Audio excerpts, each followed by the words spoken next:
This is his second tip. This is not his first tip. Page after page after page. Just a few words of wisdom that'll be sitting at the back of the finance minister's mind when he makes his debut with his first budget speech. From gathering the nation's wealth to spending the nation's wealth, that's the story of Finance Minister Pravin Gordhan. It's a tough job. For this reason, he has opened his office for suggestions from the people, and often some interesting ones. I have a tip here of a person who sent through a tip. He hand-delivered a 99-page tip last year to Minister Manuel. We've now received a follow-up tip from him this year, which is a 54-page tip. So he's very committed to the issue. He deals primarily with health-related issues, but in relation to traditional healers. Tereya Pandey, the head of communications for the Treasury, helps to sift through the hopes and dreams of the humble taxpayer. We should donate a few pens to him and exam pads.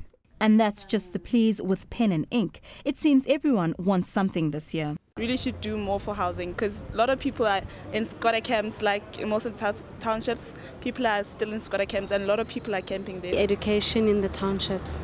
We really gotta invest in small business. We gotta invest in the arts and culture. I don't think there's much he can do for me now. I mean, except decrease the income tax. That's the main thing. You can even have a chat with Pravin on Facebook. What it all means is that South Africa is second only to Britain when it comes to getting people involved in what is, after all, their budget. It's called the Open Budget Index. It's an international survey that is done throughout the world, looking at budget processes of various countries. And basically what they do is they look at whether you genuinely have public participation in the budget process in South Africa, and also whether the information that we supply to the public is accessible. In South Africa, year after year, there is one thing that everyone seems to want above all.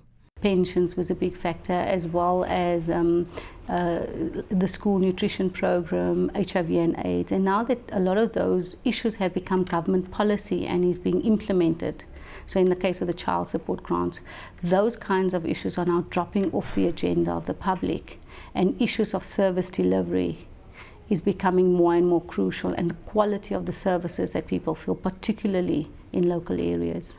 What about the professionals? What do they want from the budget?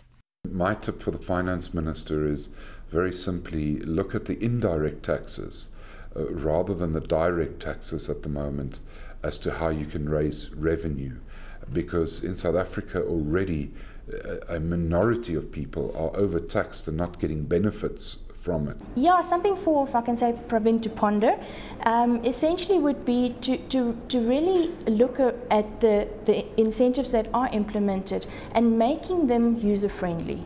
And I know a lot has been said in the media around whether they are as tough as people or practitioners suggest that they are, whether they're not. I think the whole point of an incentive is to give something back to a corporate or to an individual, whatever the case may be. And I do think that we battle with a situation where we provide incentives, but we make them so difficult to utilize, or so complex for that matter. Food for thought. It appears everyone is looking everywhere for inspiration in this budget, even to the blue screens of James Cameron.